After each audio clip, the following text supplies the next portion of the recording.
Baik, di sini saya akan menjelaskan memahami bucket overflow, konsep, analogi, dan implementasi dalam sistem digital. Mengapa bucket overflow terjadi? Itu terjadi karena ada 3 faktor, yaitu adalah yang pertama tabrakan hash atau collisions, yang kedua algoritma hash yang buruk atau clustering, yang ketiga adalah faktor beban atau load factor yang terlalu tinggi. Yang ketiga itu dia memiliki rumus adalah load factor sama dengan n per n, di mana n adalah jumlah data dan m adalah kapasitas stabil. Batas amannya itu umumnya disarankan di bawah 70-80%. Apa itu bucket overflow? Definisi bucket overflow adalah keadaan ketika suatu wadah atau sistem dengan kapasitas terbatas menerima masukan yang melebihi batas maksimum sehingga terjadi luapan atau kelebihan yang tidak dapat ditampung atau diproses oleh sistem tersebut. Analogi adalah cara terbaik memahami konsep teknis yang rumit. Untuk bucket overflow, kita bisa menggunakan 3 analogi, yaitu yang pertama adalah analogi bak mandi atau konsep dasar, analogi corong dapur atau lay bucket. Algoritma bucket overflow terjadi ketika kapasitas penampung data atau bucket telah penuh, tetapi data baru masih terus masuk, sehingga data tidak bisa ditampung dan harus dibuang, ditunda, atau diproses dengan cara tertentu. Algoritma penanganan untuk overflow. Yang pertama itu ada open addressing atau penyelesaian terbuka. Metode ini mencari slot kosong di bucket lain dalam tabel yang sama.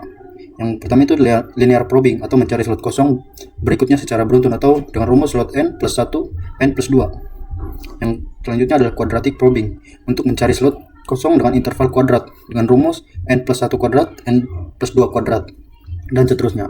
Yang terakhir itu double hashing, menggunakan fungsi hash kedua untuk menentukan jarak lompatan mencari slot kosong. Yang kedua itu close addressing atau chaining atau rantai. Metode ini tidak mencari slot di tempat lain, melainkan memperluas bucket yang penuh tersebut. Cara-caranya itulah linked list chaining atau setiap bucket menyimpan pointer ke sebuah linked list. Yang keunggulannya itu tabel tidak akan pernah benar-benar penuh selama memori komputer masih tersedia. Selanjutnya adalah overflow chaining atau bucket terpisah. Mirip dengan chaining namun alih-alih linked list sederhana seperti menyediakan area overflow khusus. Atau ketika sebuah bucket di area utama penuh, data disimpan di bucket cadangan di area overflow. Atau pointer di bucket utama akan mengarah ke alamat di area overflow tersebut. Yang keempat adalah dynamic hashing atau hashing dinamis. Metode ini lebih modern dan sering digunakan dalam sistem basis data besar karena memungkinkan struktur penyimpanan tumbuh secara dinamis. Dia memiliki cara dengan extendable hashing atau menggunakan struktur directory dan memecah atau splitting yang penuh menjadi 2 bucket baru, lalu mengatur ulang pointer tanpa harus merombak seluruh tabel. Yang selanjutnya itu linear hashing atau menambah bucket satu persatu secara bertahap setiap kali terjadi overflow atau sehingga beban reorganisasi data lebih ringan. Selanjutnya adalah contoh kasus. Yang pertama itu kasus linear probing atau open addressing. Skenario adalah kita ingin masukkan data itu ID produk 10, 15, dan 20. Yang pertama kita kerjakan adalah input 10 mod 5 sampai dengan 0, slot kosong masukkan 10, input 15 mod 5 adalah 0, overflow, slot kosong sudah penuh, cari slot berikutnya itu 0 plus 1, slot 1 kosong masukkan 15. Yang ketiga itu input 20 mod 5 sama dengan 0, overflow, slot 0 dan 1 sudah penuh, cari slot berikutnya dengan menggunakan 1 plus 1 sama dengan slot 2 kosong masukkan 20. Hasil data yang seharusnya di slot 0 jadi berceceran ke slot 1 dan kedua. Selanjutnya kasus chaining atau close addressing. Skenario-nya kita memasukkan data yang sama 10, 15, dan 20. Yang pertama input 10 masukkan ke bucket 0, input 15 masukkan ke bucket 0 karena 10 sudah ada, buat rantai atau linked list 10 ke 15. Yang ketiga input 20 masukkan ke bucket 0, tambahkan ke rantai seperti yang di atas 10 ke 15 ke 20. Hasilnya semua data tetap berada di rumah yang benar atau bucket 0, hanya saja rumahnya memanjang ke bawah. Ketiga, kasus overflow chaining atau area terpisah. Sistem perbankan dengan primary area atau transaksi harian dan overflow area atau arsip tambahan. Misalkan bucket 7 di primary area hanya muat 2 data A dan B masuk ke bucket 7. Sedangkan data C datang ingin masuk ke bucket 7. Karena penuh, sistem menaruh data C di overflow area atau misal di alamat memori 0 kali 99 atau 0 sampai 99. Selanjutnya 4, kasus extendable hashing atau dinamis. Skenario-nya adalah basis data pengguna yang terus bertambah. Yang awalnya kita hanya punya 2 bucket, yaitu 0 dan 1. Bucket 0 penuh dengan data pengguna. Alih-alih membuat antrian panjang seperti chaining, sistem membelas atau men-split bucket 0 menjadi 2, bucket 00 dan bucket 10. Direktori tabel diperbarui data yang tadinya bucket 0 didistribusikan ulang ke 2 bucket tersebut berdasarkan bit tambahan dari nilai hash-nya. Hasilnya adalah pencarian tetap cepat karena tidak ada rantai panjang, hanya ukuran tabelnya saja yang bertambah luas. Kelebihan bucket overflow yaitu yang pertama itu penanganan tabrakan atau kolisinya efektif, fleksibilitas kapasitas, implementasi yang relatif sederhana, penghapusan data lebih mudah. Sedangkan kekurangannya itu adalah penurunan performa atau latensi, penggunaan memori tambahan, dan masalah cache locality atau risiko penumpukan atau clustering. Dan kita dapat menyimpulkan adalah pertama, solusi untuk keterbatasan ruang atau bucket overflow, katut penyelamat yang memastikan sistem tidak berhenti bekerja atau menolak data baru ketika terjadi tabrakan atau collision. Tanpa mekanisme ini, tabel hash akan memiliki kapasitas yang kaku. Yang kedua itu pertukaran antara kecepatan dan fleksibilitas atau trade-off. Kesimpulan teknis yang paling mendasar adalah adanya kompromi. Yang pertama, kecepatan. Idealnya hashing bekerja dalam waktu konstan atau 0 O(1). Namun, adanya overflow memaksa sistem melakukan pencarian nilai atau on(n) dalam rantai overflow, yang berarti performa akan menurun seiring bertambahnya data. Fleksibilitas sistem menjadi lebih tangguh dan menangani lonjakan data yang tidak terduga dibandingkan metode yang hanya mengandalkan ukuran tabel statis. Ketiga, ketergantungan pada fungsi hash. Efektivitas bucket overflow sangat bergantung pada kualitas fungsi hash. Yang keempat adalah efisiensi memori. Penggunaan overflow atau terutama metode chaining cenderung lebih efisien dalam penggunaan memori untuk data yang sangat dinamis, namun memerlukan biaya tambahan berupa overhead memori untuk menyimpan pointer atau alamat referensi antar data. Sedangkan untuk kesimpulan akhirnya adalah metode bucket overflow adalah sangat cocok digunakan pada sistem yang jumlah datanya sulit diprediksi atau jika kemudahan implementasi penghapusan data menjadi prioritas. Namun, pengembang harus waspada terhadap penurunan performa jika rantai overflow terlalu tumbuh.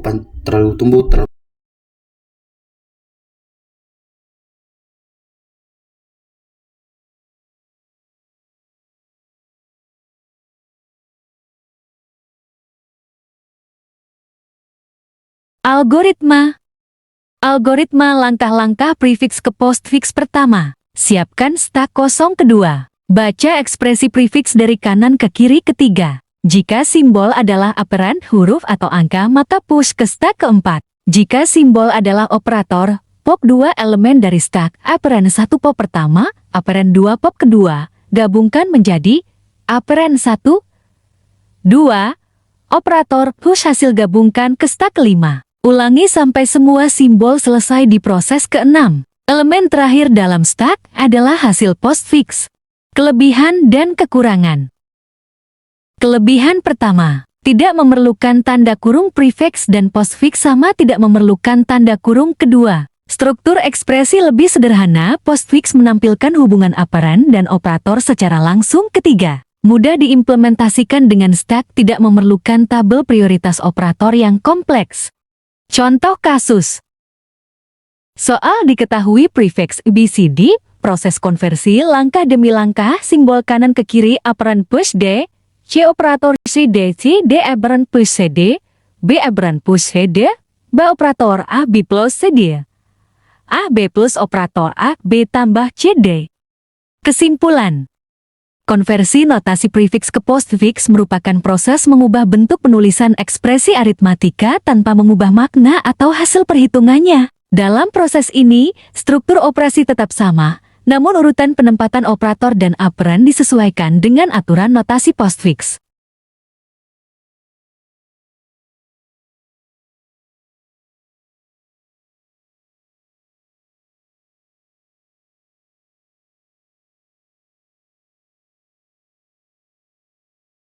Algoritmanya itu yang pertama, tentukan basis radix yang akan dipakai dan tuliskan kunci sebagai deret digit dalam basis tersebut. Yang kedua, beri nomor posisi pada setiap digit, mulai dari 0 di sisi paling kanan, lalu dikalikan setiap digit dengan pangkat basis sesuai posisinya, dan jumlahkan seluruh hasilnya. Yang ketiga, hasil penjumlahan berupa bilangan desimal dianggap sebagai nilai hash dari kunci pada metode hashing dengan konversi radix.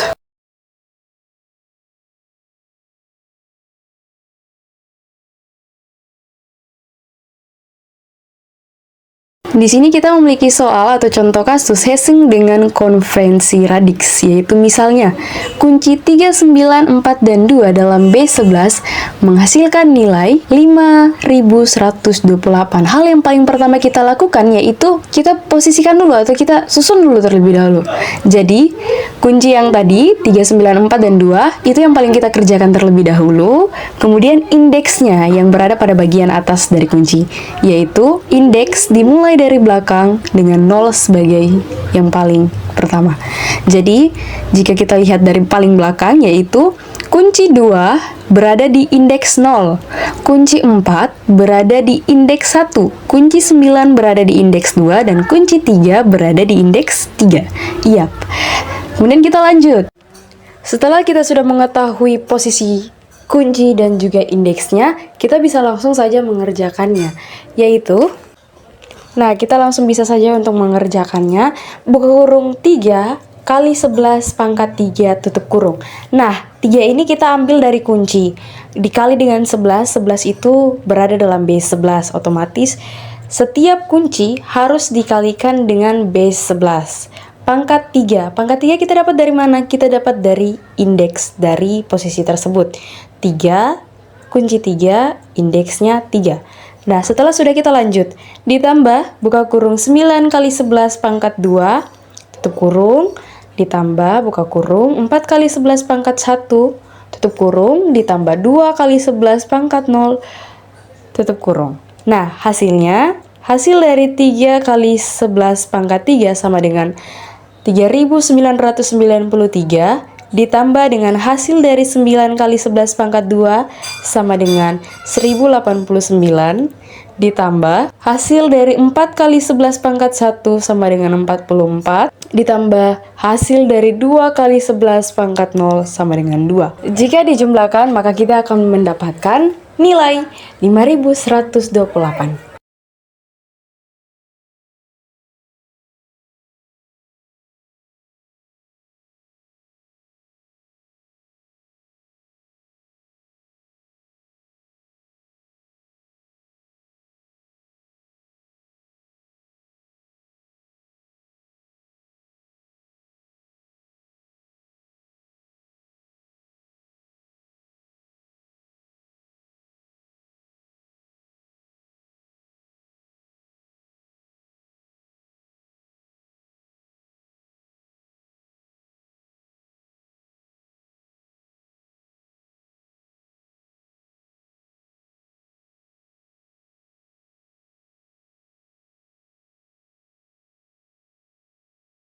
Kondisi awal initial state. Pada gambar pertama di sisi kiri, kita melihat sebuah tumpukan piring yang sudah berisi 4 elemen. Piring 1 berada di posisi paling bawah atau disebut bottom, dan piring 4 berada di posisi paling atas yang disebut top. Proses push tambah data. Lihat gambar di tengah. Terjadi operasi yang disebut push, yaitu memasukkan data baru. Di sini, piring 5 diletakkan di atas piring 4. Sekarang, posisi top berpindah dari piring 4 ke piring 5. Ingat, dalam tumpukan, kita hanya bisa menambah data dari atas. Proses pop ambil data. Terakhir, lihat gambar di sisi kanan. Ini adalah operasi pop, yaitu mengambil data. Karena ini adalah sistem LIFO, last in, first out, maka piring yang terakhir masuk piring 5 harus menjadi yang pertama kali keluar. Setelah piring 5 diambil, posisi top akan kembali turun ke piring 4.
Algoritma BF. Langkah-langkah.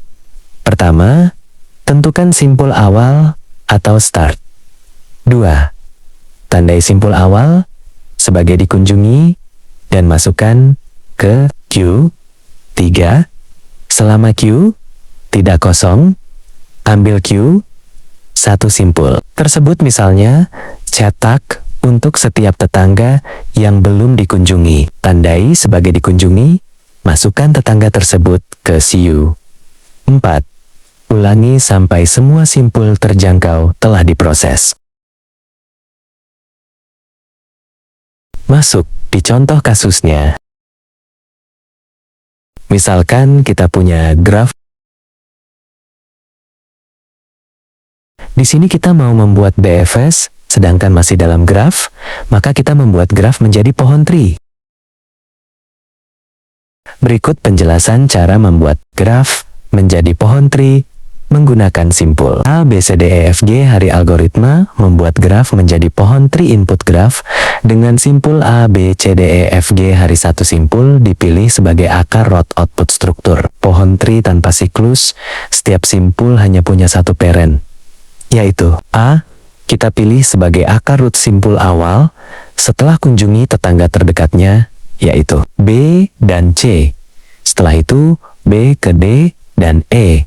Setelah itu E ke F dan juga setelah itu G ke hari. Saya akan menjelaskan cara mengerjakan hasil BFS-nya dari perhitungan graf ke pohon tree. Kita ikuti sesuai algoritmanya, yang dimana tahap pertama kita tentukan simpul awal atau disebut star atau juga root simpul yang paling tertua, sebut juga akar dari pohon tree. Kita mengambil yaitu A sebagai simpul awal atau root, disebut juga akar ya. Itu levelnya ada tingkatan 0. Setelah itu tahap kedua ya, itu tandai simpul awal sebagai dikunjungi dan dimasukkan ke queue atau disebut antrian, yaitu simpul A kunjungi dan masukkan ke antrian yaitu B dan C. Sebagai level 1, tahap ketiga, selama antrian tidak kosong. Ambil satu simpul dari depan antrian, yaitu B dan F sebagai level tingkat 2. Proses simpul tersebut, misalnya cetak. Untuk setiap tetangga yang belum dikunjungi, tandai sebagai dikunjungi. Masukkan tetangga tersebut ke antrian, yaitu masukkan G dan H sebagai level tingkat 3. 4. Ulangi sampai semua simpul terjangkau telah diproses. Setelah semua telah terproses, antrian pun terisi full. Masuk ke kelebihan dan kekurangan dari BFS sendiri.